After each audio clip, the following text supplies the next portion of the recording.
Sita Chevella design ను మార్చకుండా యథావిధిగా కొనసాగించాలని నిజామాబాద్ జిల్లాలో పాదయాత్ర చేపట్టింది కాంగ్రెస్ పార్టీ.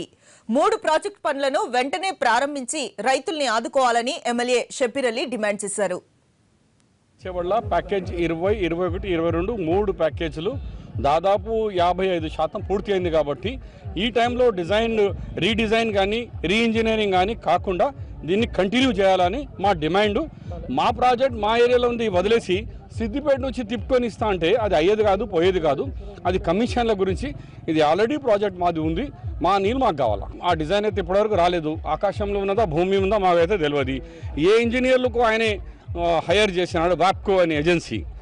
మేము కార్లో పంపించినాం, ఆయన ఏమో హెలికాప్టర్లో పంపించినాడు. కానీ అదే ఏజెన్సీ, అదే గవర్నమెంట్ ఆఫ్ ఇండియాకి సంబంధించిన ఏజెన్సీ ఈ డిజైన్ వాళ్ళే చేసినారు. ఇప్పుడు ఆయనకు సలహా ఎవరు ఇచ్చినారు మాకు తెలియదు. మాదైతే అదే వాప్కో కంపెనీ ఇచ్చిన డిజైన్. ఇది 28 ప్యాకేజీలు ఉన్నాయి ఈ ప్రాజెక్ట్కి. దీనంతా ప్రాజెక్ట్ 28 ఏ ప్యాకేజీ లేదు. అదంతా 90 days ప్యాకేజీలు. ఇది ఏమో మనకు 12 months ప్రాజెక్ట్. ఇది 360 days నడిచేది. వైసీపీ అధ్యక్షుడు జగన్ కు సవాల్ విసిరారు మంత్రి గంటా శ్రీనివాసరావు. భోగాపురం ఎయిర్పోర్ట్ పరిసరాల్లో తనకు సెంటు భూమి ఉందని నిరూపించిన రాజకీయ సన్యాసం చేస్తానని అన్నారు. నిరూపించలేకపోతే జగన్ రాజకీయాల నుంచి తప్పుకుంటారా అని ప్రశ్నించారు.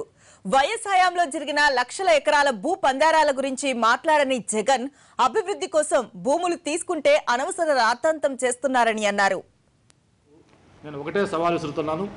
భోగాపురం ఏరియాలో నాకు కానీ నాకు సంబంధించిన వాళ్ళకి కానీ ఎక్కడైనా 1 cent ల్యాండ్ అక్కడ మేము ఉండి ఇందులో తప్పించినట్టుగా రుజువు చేయగలిగితే నేను రాజకీయాల్లో నుంచి శాసనం తప్పుకుంటాను.